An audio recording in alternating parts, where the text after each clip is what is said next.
Bergen-Belsen, Germany, April 12, 1945. 3 days before liberation. SS Hauptsturmführer Josef Kramer stood in his commandant's office, reviewing surrender terms with British liaison officers. Outside, 500 prisoners died that day. Tomorrow, 500 more would follow. The epidemic of typhus was beyond control, the supplies non-existent, the infrastructure collapsed. But Kramer remained composed, almost clinical. He had commanded Auschwitz-Birkenau before this. He knew how to manage expectations. Bergen-Belsen has suffered from overcrowding due to evacuations from other camps, he explained, his voice steady.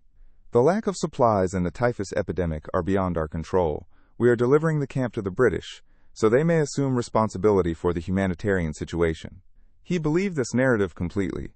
In his mind, he was not surrendering a death factory but transferring an administrative burden. The Reich had done what it could under impossible circumstances. Now the Allies would see for themselves how difficult the management of such populations truly was. Perhaps they would even acknowledge the impossibility of the task. Kramer signed the papers and prepared for an orderly handover. What Kramer failed to comprehend was that he was not handing over a humanitarian problem, but a biological bomb. Bergen-Belsen in April 1945 contained approximately 60,000 prisoners infected with typhus, 23,000 unburied corpses piled throughout the camp, and an epidemic spiraling so far out of control that it threatened to engulf not just the liberating forces, but the entire European continent. The British would not simply treat the sick and bury the dead. They would face a decision unprecedented in military history, whether to incinerate an entire concentration camp with flamethrowers to prevent a continental pandemic. This was not liberation. This was a race against a disease that recognized no flags, no ideologies, no victors or vanquished. Typhus did not care that the Third Reich had fallen, and the only way to stop it was to destroy everything the Nazis had built, board by board, barracks by barracks, until nothing remained but ash. If you're finding value in this historical account, please like the video and subscribe to our channel. This simple gesture is a powerful way to support our historical research work. Subscribe now and never miss our weekly deep dives into history. The arithmetic of Bergen-Belsen was the arithmetic of apocalypse. When British forces of the 11th Armored Division approached the camp on April 15, 1945, they expected a concentration camp. They found a plague pit. Approximately 60,000 prisoners remained alive, though alive was a clinical designation rather than a description of human vitality. Most could not walk. Most could not speak coherently. Most were covered head to toe in lice carrying Rickettsia prowazekii, the bacterium that causes epidemic typhus. 23,000 corpses lay unburied, stacked in mounds around the camp perimeter, decomposing in the spring warmth, each body a breeding ground for millions of lice that could spread the infection to anyone who came near. The death rate continued at 500 to 600 per day after liberation, not because the British refused to help, but because the human bodies were too damaged to be saved. Bergen-Belsen had not always been a death camp. When it opened in 1943, it was designated an Austauschlager, an exchange camp intended for prisoners the Reich planned to trade for German POWs held by the Allies. Conditions were relatively privileged by the standards of the concentration camp system. Prisoners received packages, families remained together, there were no gas chambers. But in late 1944, as the Eastern Front collapsed and camps like Auschwitz were evacuated, Bergen-Belsen became a dumping ground. The population exploded from 15,000 in December 1944 to more than 60,000 by April 1945, a fourfold increase in 4 months. The SS cut off supplies, water stopped flowing, electricity failed, sanitation infrastructure collapsed, and typhus, always present in the camp system, erupted into an epidemic that killed approximately 35,000 people in the first 4 months of 1945 alone. The mathematics were inescapable: 300 to 500 deaths per day, 1 death every 3 to 5 minutes. A mortality rate that rivaled some extermination camps, achieved not through gas chambers, but through systematic neglect. Brigadier H.L. Glyn Hughes, the senior medical officer who entered Bergen-Belsen on April 15th, understood immediately that he was not facing a medical emergency but a public health catastrophe. Hughes was a decorated veteran of the First World War. He had seen the Somme, Ypres, the carnage of industrial warfare, Nothing had prepared him for this. The camp was not just a site of mass death, but a biological weapon waiting to detonate. Every prisoner was a potential vector. Every louse was a carrier. If typhus spread to the Allied forces or the surrounding German civilian population, it could trigger an epidemic across Europe. Typhus had historically killed millions during wartime disruptions. The potential scale of the disaster was continental. Point of proof 1: the hospital that could not exist. Brigadier H.L. Glyn Hughes entered Bergen-Belsen on the afternoon of April 15, 1945, and within hours implemented a system of medical triage unlike anything in military history. He divided the prisoners into 3 categories. Category 1: those likely to survive with minimal intervention. Category 2: those likely to die regardless of treatment, who would receive only palliative care. Category 3: those for whom immediate intensive intervention might mean the difference between life and death. This was not medicine. This was battlefield calculus applied to civilians. Hughes knew he did not have the resources to save everyone, so he built a system to save the maximum number possible. Within 24 hours, Hughes made a series of decisions that would define the liberation. First, he ordered the forced evacuation of a German military hospital adjacent to Bergen-Belsen, expelling Wehrmacht patients to create 13,000 beds for concentration camp survivors. Second, he requisitioned 97 medical students from British universities, pulling them out of their studies to serve as emergency volunteers. Third, he instituted forced tours, compelling hundreds of local German civic leaders to walk through Bergen-Belsen and witness what had been done in their name. Fourth, he implemented a systematic burn protocol. As soon as a barracks was evacuated, it was torched with flamethrowers to prevent reinfection. And fifth, he established what became the largest improvised hospital in Europe, a sprawling medical city treating 13,000 critically ill patients simultaneously. But even with these measures, prisoners continued to die at a rate of 350 to 400 per day in the first weeks after liberation. Their bodies had been too damaged by months of starvation, disease, and neglect. Dr. John Roger Dixie, one of the British physicians deployed to Bergen-Belsen, described barracks designed for 60 soldiers containing 600 to 700 prisoners lying on the floor. Most had dysentery, tuberculosis, or skin diseases. Most were skeletal. And most were infected with the primary killer, typhus. Dixie wrote in his diary that he felt like he was practicing medicine in Dante's Inferno. Between April 15th and the end of May 1945, approximately 13,000 prisoners died after liberation, more than 20% of those found alive. Salvation had come too late for their bodies to recover. Lieutenant Colonel Mervyn Gonin of the Jewish Relief Unit described the scene with stark precision. "I saw piles of corpses, naked and bare, piled up like firewood logs," he wrote. "I saw human corpses being used as pillows by the living who were too weak to move them." Michael Davis, a medical student from Guy's Hospital, wrote home to his family, "Scenes of indescribable horror, filth, misery, and disease. They were dying of starvation and typhus at a rate of 500 to 600 per day. I have in my barracks 300 patients. Many of the liberators developed what would later be recognized as post-traumatic stress disorder, though no such diagnosis existed in 1945. Some returned home and never spoke of what they witnessed, the gap between their experience and civilian comprehension too vast to bridge." Point of proof 2: Anne Frank, the girl who survived Auschwitz only to die of typhus. Among the 35,000 who died in Bergen-Belsen in the first months of 1945 were Anne Frank, age 15, and her sister, Margot Frank, age 18.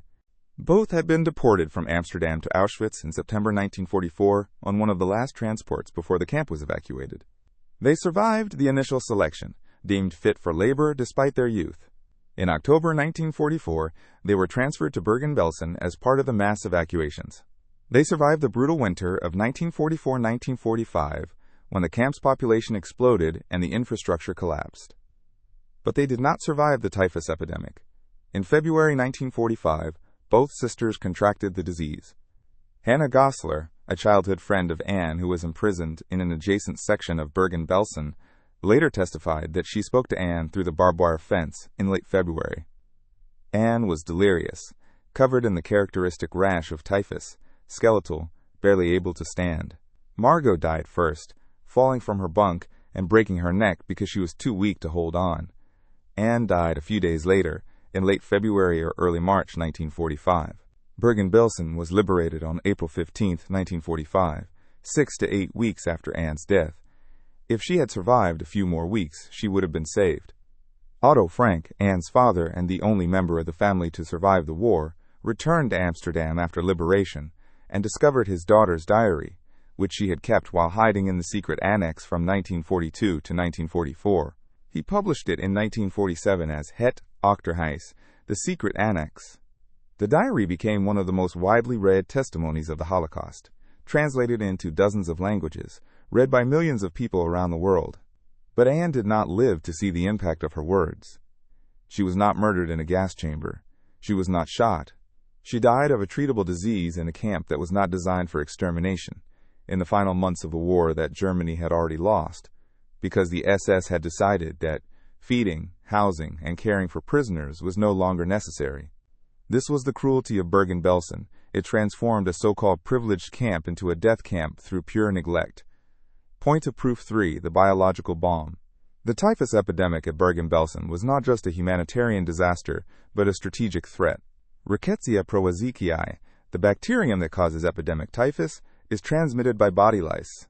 When an infected louse bites a human and defecates on the skin, the bacteria enter through scratches or mucous membranes. The disease causes high fever, severe headache, a characteristic rash, and in many cases death. Historically, typhus has killed millions during wartime disruptions, when sanitation collapses and populations are displaced. During the Napoleonic Wars, during the First World War, during the Russian Civil War, typhus epidemics killed more soldiers than combat did. If you're enjoying this historical account, we ask that you like the video and subscribe to our channel. This simple gesture is a way to support our historical research work. Subscribe to our channel and don't miss our weekly videos. At Bergen-Belsen in April 1945, virtually every prisoner was infested with lice. René Salt-Bim, a survivor sent to Bergen-Belsen in March 1945, testified decades later. Soon after arrival, we were covered with lice from head to toe. The camp was completely infested. No food coming in, water cut off. Like leaves falling from a tree, people were falling down and dying. Absolute chaos. The camp was not just a site of human suffering, but a reservoir of disease. If the British forces or the surrounding German civilian population became infected, the epidemic could spread across Europe. Typhus does not recognize military victories or defeats. It does not care about borders or ideologies. It only requires lice, humans, and the breakdown of sanitation. Brigadier Hughes recognized this immediately. He ordered massive spraying of DDT, an insecticide that had recently been developed and was extraordinarily effective at killing lice. Every prisoner was dusted with DDT powder. Every British soldier entering the camp was deloused. Every barracks was sprayed. But DDT alone was not sufficient. The lice were embedded in the wooden structures of the camp, in the bedding, in the clothing, in the very fabric of Bergen-Belsen. The only way to guarantee complete eradication of the disease reservoir was to destroy the entire camp with fire. Point of proof 4, the incineration of Bergen-Belsen. After evacuating the surviving prisoners to the adjacent Kaserne, a German military barracks that was converted into a hospital and housing complex, the British faced the question of what to do with Bergen-Belsen itself. The camp was a biohazard. Every building was contaminated. The lice population numbered in the millions, perhaps billions. DDT had reduced the infestation, but had not eliminated it. As long as the structures remained, there was a risk of reinfection. On May 21, 1945, the British Army made the decision to incinerate Bergen-Belsen in its entirety. Using flamethrowers, troops systematically torched every barracks, every structure, every wooden beam. Military photographers documented the destruction, capturing iconic images of Barracks 47 burning with an effigy of Adolf Hitler aflame, British officers conferring against the backdrop of smoke and fire, and the Union Jack flying over the conflagration. The entire camp was reduced to ashes. This was not symbolic. This was not vengeance. This was public health policy executed with military precision. The only way to prevent a continental typhus epidemic was to destroy the disease reservoir completely. The decision to burn Bergen-Belsen was without precedent. Never before had an army liberated a concentration camp and then deliberately destroyed it. But never before had an army faced a biological threat of this magnitude. The incineration took days. When it was finished, nothing remained but scorched earth and memory. The camp that had killed 50,000 people through neglect was erased from the physical world, its toxicity neutralized by fire. Point of proof 5. Josef Kramer, the Beast of Belsen. SS Hauptsturmführer Josef Kramer remained in Bergen-Belsen until the British arrived. He did not flee. He attempted to negotiate an orderly transfer of authority, believing that he could rationalize the catastrophe as an unavoidable consequence of wartime logistics. During interrogation, Kramer maintained that he had done the best he could under impossible circumstances. He claimed he had requested additional supplies from higher command, but had been denied. He argued that the deaths were lamentable, but inevitable. He refused to accept responsibility for the 50,000 people who had died under his watch. Kramer had previously served at Auschwitz-Birkenau, where he supervised the gas chambers. He was not a bureaucrat ignorant of the killing process. He was an expert in mass death. The British press dubbed him the Beast of Belsen, a moniker that captured the public revulsion at the horrors of the camp. He was tried at the Belsen trial, which ran from September 17th to November 17th, 1945, along with 44 other SS guards and administrators. The prosecution presented survivor testimony, photographs of the piles of corpses, and evidence of deliberate neglect. Kramer's defense argued that he was following orders, that the lack of supplies was the fault of higher command, that he had no authority to change the conditions. The tribunal rejected this defense. The evidence was overwhelming. On November 17, 1945, Josef Kramer was found guilty of war crimes. On December 13, 1945, he was hanged at Hameln Prison, along with 10 other convicted defendants, including Irma Grace, a 22-year-old female SS guard known for sadistic brutality. The executions were filmed. Kramer showed no remorse. He died believing he had been a competent administrator overwhelmed by circumstances. Point of proof 6. The mathematics of post-liberation death. The most devastating statistic of Bergen-Belsen is not the 50,000 who died before liberation, but the 13,000 who died after. These were people who had survived the SS, survived the epidemic, survived long enough to see British tanks roll through the gates. And then they died anyway, because their bodies had been too damaged to recover. Starvation over months had destroyed their digestive systems.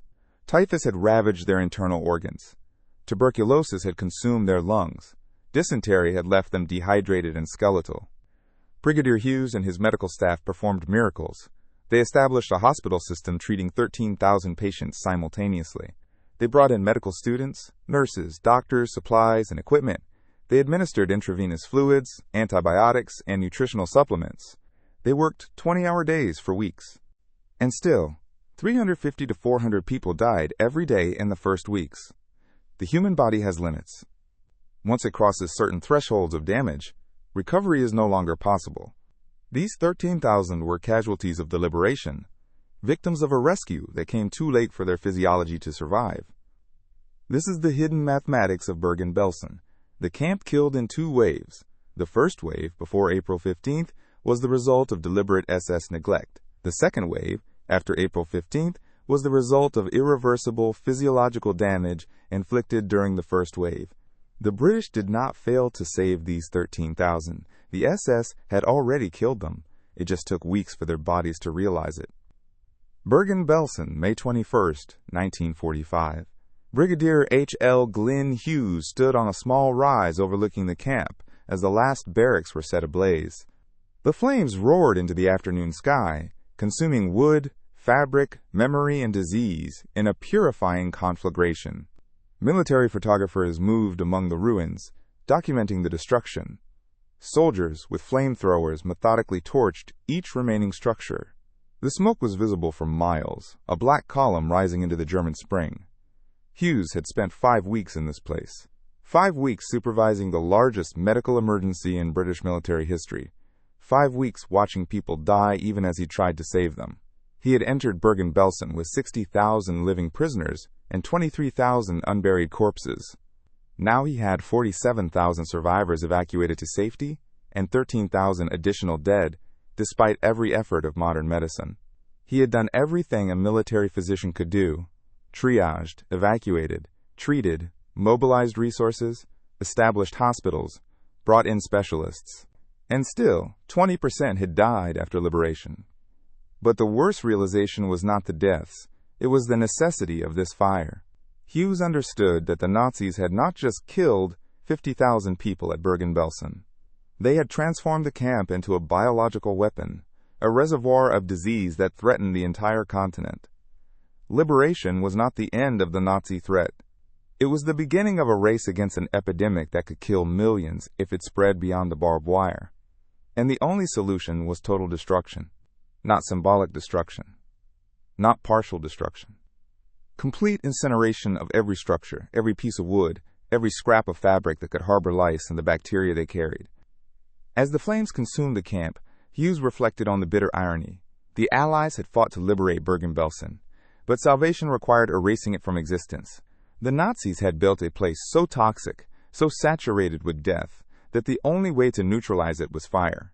This was the final cruelty of the SS. They had created a problem that could only be solved by destroying everything they had built, leaving nothing but ash in the memory of 50,000 dead. Hughes watched the Union Jack flying above the burning camp. Victory, he thought, should not look like this. Victory should be joyful, triumphant, celebratory.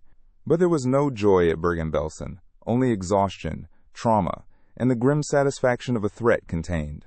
The epidemic had been stopped. The continent was safe. But the cost had been 13,000 lives that could not be saved, and the complete annihilation of a place that should never have existed in the first place. The final accounting of Bergen-Belsen is a ledger of horror written in bodies and statistics. Approximately 50,000 people died in the camp between its establishment in 1943 and liberation on April 15, 1945. Another 13,000 died after liberation, despite the most intensive medical intervention the British Army could provide. 60,000 living prisoners were found on April 15th, along with 23,000 unburied corpses. 500 to 600 people continued to die every day in the immediate aftermath of liberation. On May 21, 1945, the entire camp was incinerated with flamethrowers to prevent a continental typhus epidemic. Bergen-Belsen had no gas chambers. It did not need them. Neglect killed as effectively as Zyklon B. Anne Frank and her sister Margot were among the victims, dying of typhus in February and March 1945, weeks before liberation. They had survived Auschwitz. They died in a camp that was not designed for extermination, killed by a treatable disease because the SS had decided that medical care for prisoners was unnecessary. Otto Frank published Anne's diary in 1947, and it became one of the most widely read testimonies of the Holocaust. But Anne never knew. She died believing she would be forgotten. Josef Kramer, the commandant of Bergen-Belsen from December 1944 to April 1945, was tried at the Belsen trial and executed on December 13, 1945. He maintained until the end that he had done the best he could under impossible circumstances. He refused to acknowledge that the catastrophe at Bergen-Belsen was the result of deliberate SS policy to abandon responsibility for prisoner welfare. Kramer believed he was an administrator overwhelmed by logistics. History judged him a war criminal complicit in the deaths of 50,000 people. Brigadier H.L. Glyn Hughes was decorated for his leadership during the liberation and the medical emergency that followed. But he carried the trauma of Bergen-Belsen for the rest of his life. In his official report, preserved in the Imperial War Museum, Hughes wrote, "Bergen-Belsen proved that liberation is not the end of suffering, but the beginning of a battle against the consequences of systematic neglect. The Nazis did not build gas chambers here. They did not need to. Neglect killed as effectively as Zyklon B. 50,000 died of starvation, disease, and abandonment in a camp that began as privileged. The lesson: evil does not require active intention to kill, it only requires the decision not to care. And when we finally arrived to save them, we discovered that salvation required burning everything, because the Nazis had transformed the camp into a biological bomb that threatened all of Europe." The 97 medical students who volunteered at Bergen-Belsen returned to their studies and went on to careers in medicine. But many were marked for life by what they witnessed. Some never spoke of it, the gap between their experience and civilian comprehension too vast to articulate. Others became advocates for human rights and medical ethics, determined that nothing like Bergen-Belsen would happen again. The incineration of Bergen-Belsen on May 21, 1945 was extensively documented by military photographers. The images of barracks burning, of the Union Jack flying over the flames, of British officers conferring against the backdrop of destruction, became iconic symbols of the liberation and the necessary destruction that followed. A memorial was established at the site in 1952. The original camp does not exist. It was completely destroyed by fire. All that remains is memory, testimony, and the lesson that negligence can kill as surely as murder, and that liberation is not a moment of triumph, but the beginning of a long battle against the consequences of systematic cruelty. Bergen-Belsen's legacy is the recognition that evil does not require active killing. It requires only the withdrawal of care. The SS transformed a camp designed for prisoner exchanges into a death factory by the simple expedient of cutting off supplies, abandoning sanitation, and allowing disease to kill at a rate of 500 per day. When the British arrived, they discovered that they had not just liberated a concentration camp, but contained a biological weapon. The epidemic threatened to spread across Europe, killing millions. The only solution was total destruction. This is the verdict of history. Bergen-Belsen killed 50,000 through neglect before liberation, and 13,000 through irreversible damage after liberation, proving that rescue, even when it arrives, may come too late for bodies to survive. And it forced the British Army to make an unprecedented decision, to burn an entire concentration camp to the ground, to save a continent from plague. Typhus does not recognize flags, ideologies, or victories. It only recognizes opportunity. And Bergen-Belsen, in April 1945, was the perfect breeding ground for continental catastrophe. The Nazis built it. The British burned it. And 63,000 people died because someone decided that caring for prisoners was no longer necessary. If you made it this far, you've just witnessed one of the most devastating yet untold stories of World War II. Bergen-Belsen wasn't just liberated, it was incinerated to save a continent. 13,000 people died after salvation arrived, not because rescue failed, but because it came too late. History this important deserves to be remembered. If this story moved you, hit that like button and subscribe to the channel. Every week, we uncover the brutal truths, the hidden mathematics, and the human costs behind the decisions that shaped our world. Don't let stories like Anne Frank's Final Weeks or Brigadier Hughes' impossible choice fade into forgotten history. Subscribe now and join us as we continue revealing what really happened when the camera stopped rolling and the textbooks closed. New documentary every week. The next one is already waiting for you.